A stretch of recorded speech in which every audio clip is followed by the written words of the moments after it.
Welcome back to another episode of We Roguelike It. I'm your host, Boston, and joining me as always is Moonpir. Hello. This is week 2 of Sunless Sea. I played a whole bunch this week. How about you? I played a little bit. I had bad things happen, shall we say.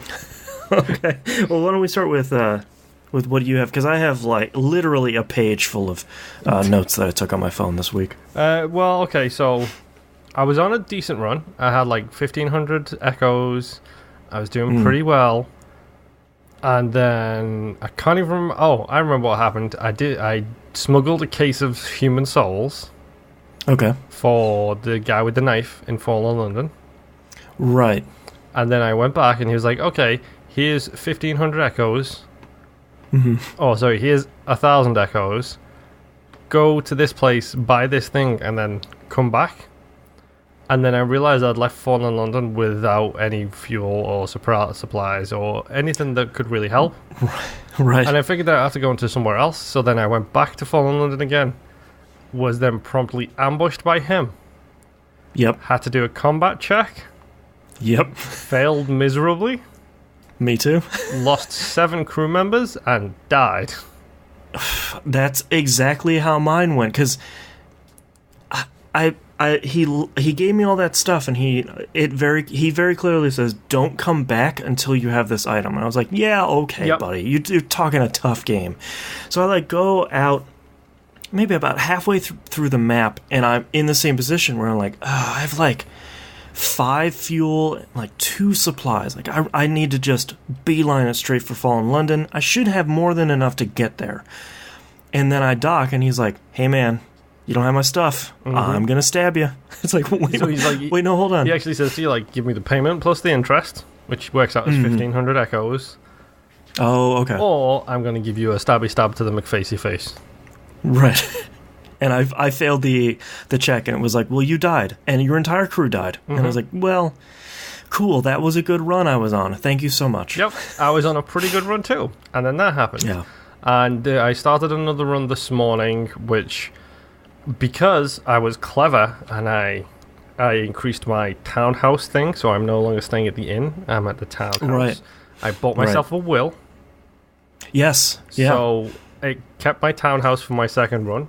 I don't have any heirlooms, so literally the only thing I got from that was the townhouse. Yeah, man, building heirlooms seems like such a pita, because I just, the list of things you need for each heirloom seems crazy. Is that the things in the townhouse options where it's I'll build the library, the bookshelf of Khazad-dûm or whatever? Yeah. Okay, so they're the heirlooms. Okay. Yeah, and it seems like once you build those, then when you die, the left-hand set of options can unlock, where you can carry your ship over to the next captain, or one of your specific crew members, you can bring the cook or the doctor or something. Yeah, I know it does say a bunch of different clues, there's something to get to plus 25 veils or whatever when you first start, and the clue for it is go north. Great. Right. Thank you so much. Thanks. There are lifebergs up there, you jerk. Mm-hmm. And they kill me, along with going off the map, which is stupid. Man, so I got this mission on that run that ended with a bruiser. I got this mission that was oh, you should go to the Avid Horizon. And I was like, perfect. Last time I went straight up and off the map, it brought me there. I was like, oh, I'll do that again. And you went somewhere else? Yeah, number 1, I went somewhere else. But number 2, it took more than half of my crew, a whole bunch of my stuff. And I was like, right, that's why you're not supposed to do. Okay, cool. And as soon as I had made it back to Fallen London, then the bruiser gave me the money and killed me. Yeah, and I was like, super, that was just... Man, that was the best run. Yes. This was the first time, when he actually ended me, this was the first time I did something other than the scavenger reset. Right. Because I had 1,700 echoes on me, I picked the one that carried money over. So I started with 700 echoes at the start of my second run, which immediately gave me a whole bunch of supplies, let me spend a bunch of money and getting upgrades. First thing I did, kept my room, immediately bought another will for myself, just because I had the money and I wanted to make sure that... It's only 100, right? Something like that, yeah. Yeah. But I got that all done. And then I chose a different start. Like, normally I start with the veils, I think it is, the cloud. Yeah, yes, that's veils, I think. Because veils make you harder to be seen by the enemy. Yeah, veils is harder to be seen by the enemy, but also something like... It's essentially like deception. Like, perception and deception is what that one's based around. Yep. This time I started with the pages trait instead, so I've got 50 pages. Because I think if you carry your map over, you start with 50% of the last captain's pages skill as well. I think so, So what I'm going to do on this run is I'm going to do my very, very best to just hit all my secrets into the pages stat. Right. And then see if I can't start with a really, really high pages stat and see if I can get that up to 100. Right. Because if I choose the scavenger one to carry through, I keep the map, but I also get 50% of the pages stat of the captain. So the one I chose this time, I start with a pretty good Veils stat because that's what I had on the previous run. So my Veils is by default now at like 33. I chose the origin story, which gives you a whole bunch of pages. So I started at 50 pages because I know I'm going to transfer the scavenger time next time. Right. I'm going to spend every secret I've got and everything I do, I'm going to try and increase that pages stat to more than 100. Or to 100 at least. And then I figured out on the next run, I can possibly start with 100 pages straight off. Oh, wow. Okay. If I upgrade it enough and I start with, let's say I get to 100 pages. By then using the scavenger thing to transfer through, I get 50% of that. So I start with 50. And then you can pick one of the things to carry through. Now, I have seen some crew members that let you upgrade that stat past 100. Okay. So, and that specifically is something which I didn't realize is every single crew member has their own story missions. Yeah. So that bit me on my most recent run. Yep. One of them got me because it was the lady who used the Gale Cannoneer you start with if you choose the urchin. That's the one that screwed me. Yep. She wants to go to Khan's Shadow. Khan's Heart? Shadow, I believe it is. Cause it's Shadow? Okay. That's the place. Yeah, there's like 4 towns next to each other that are all Khan. Yeah, which is essentially anti-London. So that's interesting. Yeah. But she wants to go there because that's also the place where the black market is. So if you ever need to sell some shady business, go to Khan's Shadow. Okay. You can sell it there. But when you go there, she's like, "Oh, I like being free. Bye," and then pieces out on you. It's like, but wait, I needed your stats. So I need your iron. I'm pretty sure with not the starting person, but with other people you pick up as you go, I think you can go down their story chains to get them to improve it even further. Because I think had someone who can increase my hearts by up to 200 points. Wow. So, yeah. Man, you're passing all those skill checks at that point if you have anything over 100. Yeah, exactly. So, there is still a bit of fiddling around to do with that, but yeah, this time, because I wanted the money, I transferred over. I lost my map, which is the biggest downside. Yeah. Because I knew where everything was. I was like, okay, I need to go to this place. It's right there. I already have the map from my past 5 playthroughs. Right. So I'm fine with that. I know where it is. The bright side is when I re-rolled, I immediately found Khan's location. So I know exactly where the town of Khan is. I've just got to figure out how to improve my standing there before I can actually go there and spend some time. Right. I did get the trophy for getting the Admiralty all the way up to 12, but that's not hard. You just hand in a bunch of reports. Yeah, like the thing I didn't realize until probably about halfway through this run I'm on right now, which is now at a little over a year and a half on one run, that you can just get a port report from a port even if you've been there before. Yep. As soon as you hand it in again, you can get it. Yeah. And it's like, oh, well, it's incredibly easy to get these those Admiralty favors and then especially turn those into repairing your hull. That's exactly what I was going to say. Use that to repair your hull, and also you usually get at least 1 or something fuel every time you hand them in. Yep. So you'll, like, I went to Fallen London with 2 fuel and 3 supplies. I left the Admiralty's office with 14 fuel and 15 supplies, and I was like, well, okay. Yeah, it's one of those things where now that we know that basic loop, it's much easier to get a run going and keep it solid, because those port reports don't seem to really take up any hold space. They don't. So there's no downside to doing it. Yeah. I mean, right now, my biggest issue with this game is the objectives that you get given. I feel like I need to pull out one of my notepads and just use it to write down where I need to go. Because I wish you could see the bottom of my notes that I have right here, because it literally is, London, do these things. Father's Bones, I have 2 steps crossed off. This is the current step, because I know that a lot of that stuff is in my inventory. It's impossible to read. Yeah, it's an unmanageable system, because I was even hoping that they have that little drop down. I was like, oh, perfect, I can collapse it, because I don't care about some of these ones. It just expands it so you can read more stuff. Yeah, you can read the highlighted field. When you highlight it, it does the pop-up. If you do the expansion thing, it just shows you the text from the pop-up. Yeah, and it's like, I get what you were going for, and this may possibly be a good journal for someone who knows all of these quests by heart, but I just have to write these all down. I forgot about I can't keep it straight. Face. I completely forgot about him until I showed back up at Fallen London. Yep. I have a quest chain going on right now for the very first tomb colonist who you take to that place, because it seems to be a random event every time. It's your first, Z Pirate's first mission kind of thing. Where you go up, you drop them off, and depending on what the event is, it's either solved there or they ask you for something else. Right. So I did that, and then they give me another quest, and it's there on the journal when I'm in that place. It's like, okay, I need 10 flasks of mushroom wine to give to this person who is here. Good. You leave there, you go somewhere else, you haven't played the game in a day, and you look at your journal, and you're like, crap, what did they want at the place with all the zombie people?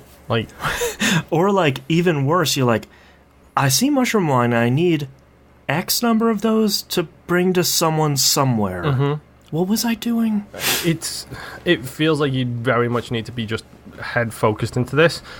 Speaking of which, actually, if you get 300 echoes and you get the chance, especially in the starter vehicle, head to Polytheme, which is the place with all the claymen. I don't know if you've bumped into them yet. Yep, yeah. They have something in this store which is it's like, I can't remember what it's called, but it's 3 claymen who you slot into the auxiliary slot on your boat. Oh, okay. So on the hold page where the weapons are, there is no auxiliary weapon, but you can slot these 3 claymen in there. It reduces your crew count by 3, but it gives you a bonus to your iron, and it also gives your engines an increase in speed.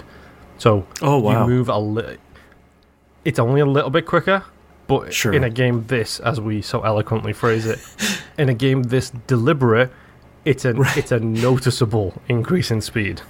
Have you upgraded your engines? Nope. I literally was saving up to do so, or to buy a new ship, and then I got knifey McStabby faced. Boy, so the current run that I'm on, I have a lot to talk about because I've done pretty much everything. You see, you say that. Yeah, I still have a couple places to find all the way on the eastern side of the map, so I'll have a couple more quests to do. I have my engine speed up to 2,000. You start at 800. Nice. The difference in speed is incredible. The only downside is you'd use a little bit more fuel, which is kind of a bummer, but you're really cooking across the map. That's why I'm saying, I've done the majority of everything, because I usually save up for the 1,500 speed one, so you're almost doubling your speed, and it's such a noticeable difference, so motoring from one place to another is pretty great. I've upgraded my guns to one of the higher ones where it doesn't have any downside, so I think I've moved from doing 8 damage to doing 24 damage. Yeah.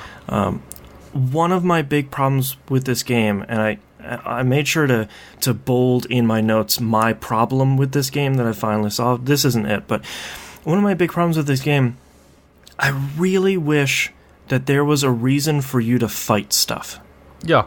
It feels like it's literally just to get more secrets or to gain 1 or 2 more supplies.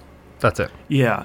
And it feels like it's often not worth the time or not worth the fuel you're using to spin around an enemy, and certainly not worth fixing your hull over. It's more often than not, if you have extra fuel, hit that triangle button and just kind of scoot right out of there and not worry about fighting anything. Yeah, I mean, that's pretty much all I've been doing, because so it's one of these games where something tells me that when I can upgrade my ship, when I can do, when I get that kind of thing going, it will be a lot more enjoyable.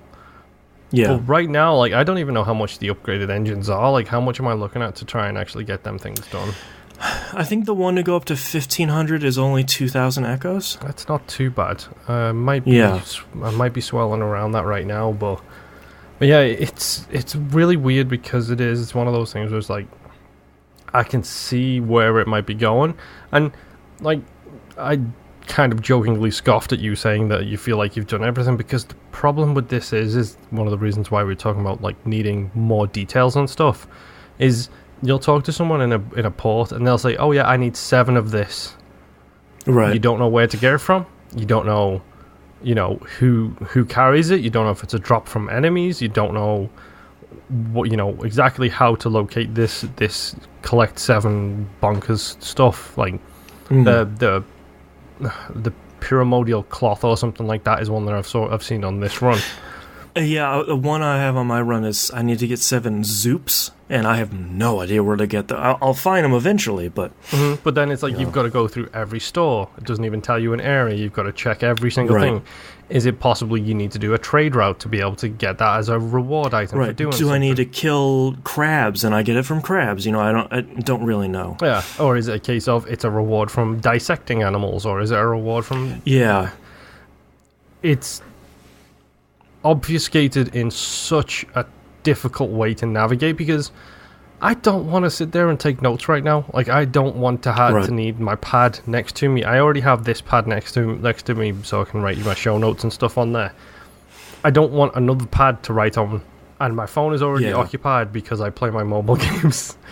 So I can't do it on, whatever note-taking software I might use. I can't do it there either. So it just becomes a case of, well, I guess I'm just going to wander around lost a little bit.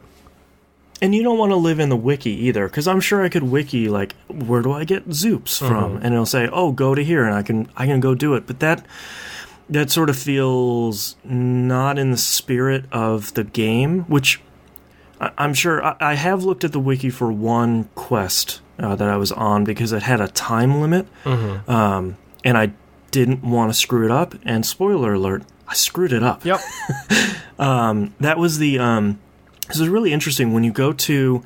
I won't spoil it for you and anyone that hasn't done it yet. If you go to the Avid Horizon, the game is very much like, someone might be waiting for you back at London. Wink. It's sort of like, okay, well, let's go back there. Somebody visits you at your home, and you can accept his deal and deliver a couple things, or you can put him off for a while. For anyone playing, don't accept it until you know where almost all of the ports are. Yeah. You also have a time limit for this. I get the impression that if you run out of time, he will just kill you. Yep. So I mistakenly accepted the stupid mission on Vanderblight, which is the name of the zombie town, which I just remembered, to deliver 12 Vanderblight people to 3 different locations. I don't know where the first location is. Right. Number one, do you remember which one it is? I don't know which one they want to go to, and number 2, I don't know where that will be on the map. Yeah. It's like, great. So this is essentially a run I could throw out the window right now. Right. So I delivered all 3 of his deliveries, and at the end, you go through a thing and you get a crew member that has a time limit. And I looked up, I was like, okay, grab these things, go to this place, make this deal, go to this other place, grab this thing, go to this other place, do this thing. I got all the way to the end, and instead of using this item to get into this town, and there's a bunch of towns where you need a thing to get into the town to go do something. Yeah. I used the item to get into the town, which was wrong. I need to use the item all the way at the bottom of the page to turn it in for something else, so that crew member died. It's like, fantastic. Yep. It's also the run where I did, I don't know if you've gone to the Postmaster's Isle, Nuncio? Nope, I think is how it's pronounced. Oh, wait. Yes, I have, and you become a member of the post service. Right, and like their currency is rats. Yeah. And there's that giant pit in the middle of the dead letter office. Mm-hmm. I went to the bottom of that, and man, was that a really disappointing quest. Have you seen the Rat Civil War yet, Island? Yes, pro tip for anyone, side with the guinea pigs. That gets you much better rewards than siding with the rats. Okay. But that's an interesting one, because I always do a whole bunch of stuff, and then suddenly it's like, hey man, they're asking you to leave. You've been exiled from the island. It's like, well, what did I do? Like, I did everything passed. We succeeded. I know we exactly did the thing. what I did. Oh yeah. I sided with the guinea pigs, and then I told the rats to go steal the thing anyway. So they went and stole it for me, and then they exiled me. Well, that'll do it. Yep. God, what else did I do? I started taking notes.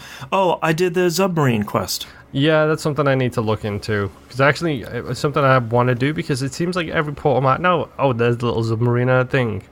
Great. Mm-hmm. Still don't know where to go to get that thing. Yeah, the thing is, it's a really easy quest to complete. It doesn't seem as complicated as it is. And once you what I didn't realize is once you complete it for the first time, every other captain you start from that point, if they go to that port where you build the submarine, they'll just get it for free. You don't have to go through the quest again. Oh, that's handy. The only thing is, it seems pretty useless. You can, on PS4, you can hold R3 to submerge, and there doesn't seem to be a lot under there. Right by Fallen London, directly to the north of Fallen London, I believe, there is a dock symbol on the map, which is not actually a dock symbol at all when you when you are a regular ship. So right, there's the underwater ones. Curious if that's a submarine thing.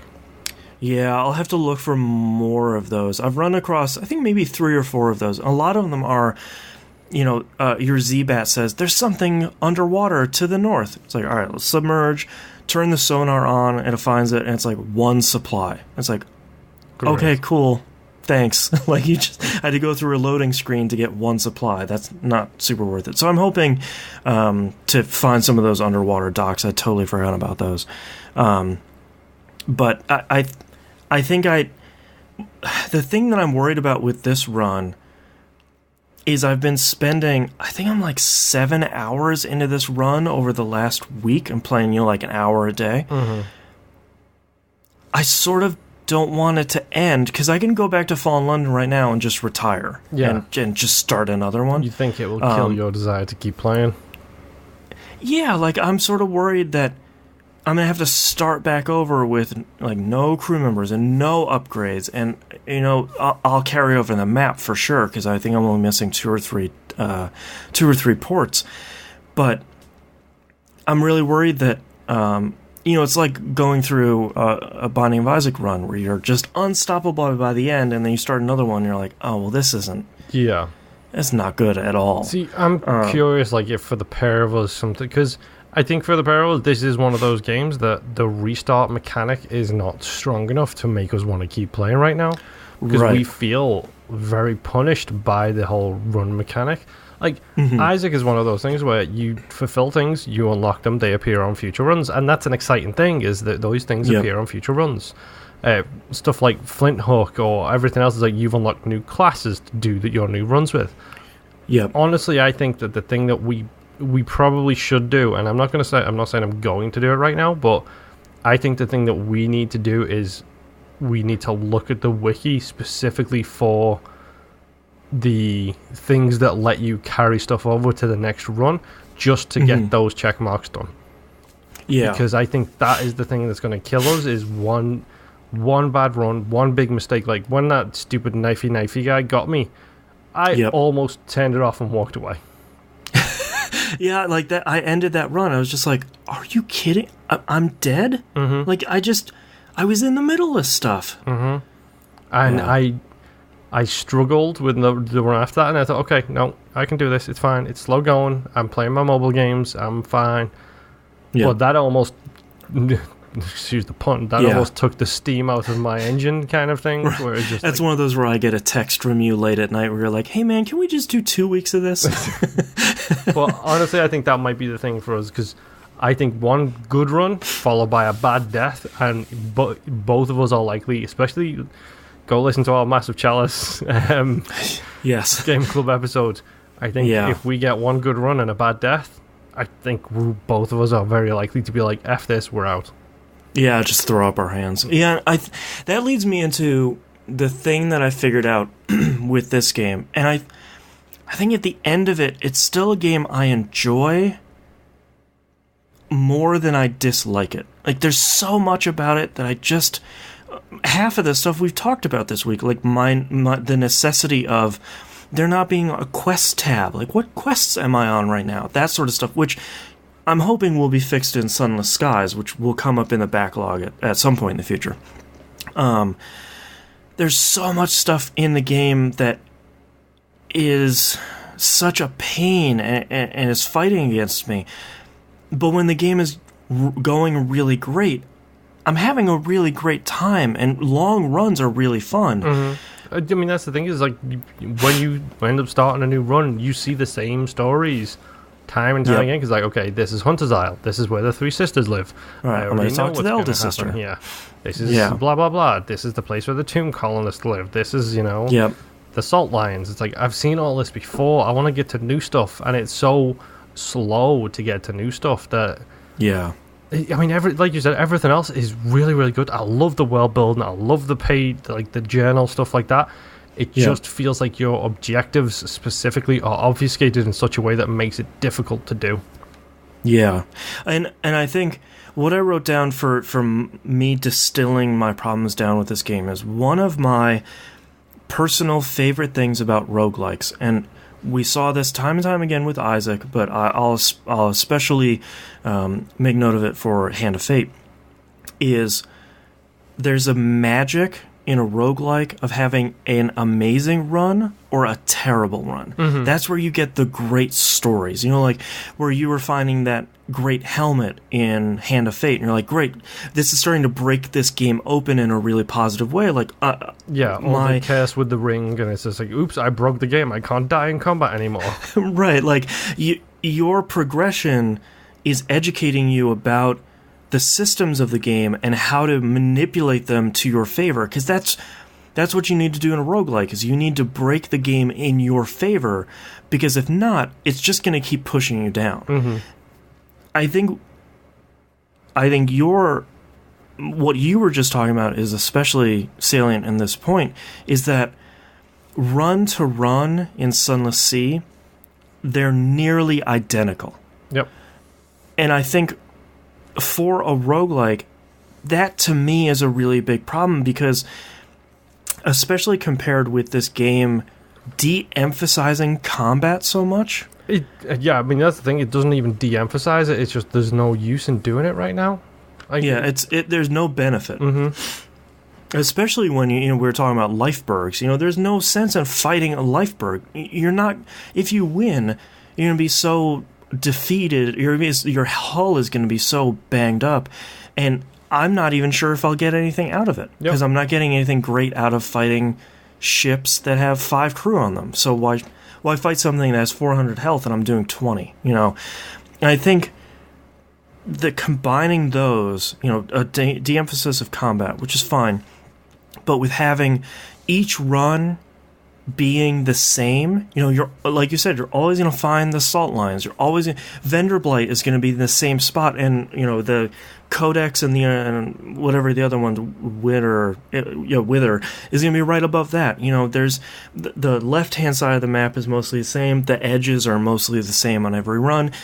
some of the stuff in the middle scoot around a little bit, but Khan's Heart and Khan's Shadow always have to be there. Isle of Cats always has to be there. The pig rat isle has to always be there, and I think to me that really puts a wet blanket on my enthusiasm to start a new run, because it's just going to be like building a puzzle again. Mm-hmm. But the picture, it's the same puzzle pieces, but it's going to build a different picture this time. Yeah, it's like there's a very good fine, a very good analogy. It's like you've got a 2,000 piece puzzle, you put together 1,000 of those pieces, and then your kid comes along and throws them on the floor. You ain't starting that again. You're putting that back in its box where it came from and back in the shelf. Yeah, it's going in. Next time we have a garage sale, it's going in the garage. Mm-hmm. And I think for me but I think it's the opposite of what we were talking about, Hand of Fate. We're excited for Hand of Fate 2 to see where they take a stable foundation and build upon it. That's really exciting. Mm-hmm. I'm excited for Sunless Skies, and we still have 2 more weeks of this probably.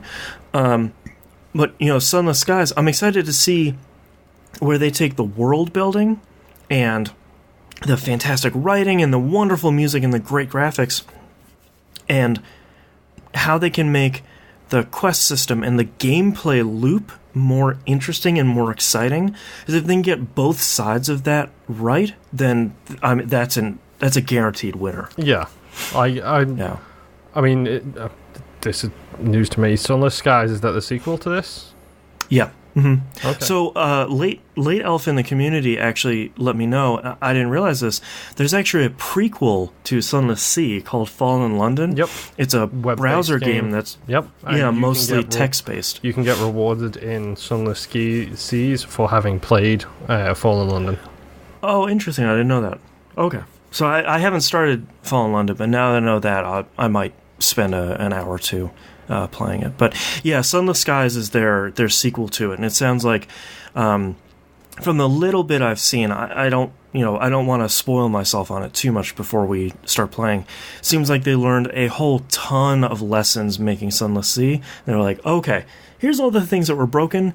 We're gonna go fix those with the next one. Yeah, so that's exciting. That is exciting. Yeah, I'll look forward to that definitely.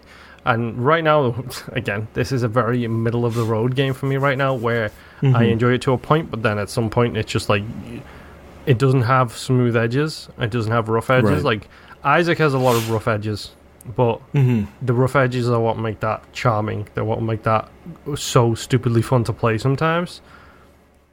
And then you've got other games which are all smooth edges, where it feels like all character have been taken off it. Right. This thing feels like Shinobi stars at the edges, where it's just like pointy and prickly, and I just keep hating myself every time I get to the point where I love the game. Let me love you. It's difficult. I mean, it's really hard to explain how I feel about it, because like you said, 50% of the time I adore the game, and then one thing happens and I don't want to start the game again. Yep. So I feel like, in the interest of full disclosure, we'll play this for another week. We might not make it to 4 weeks. Yeah, truth be told, we'll see how things go.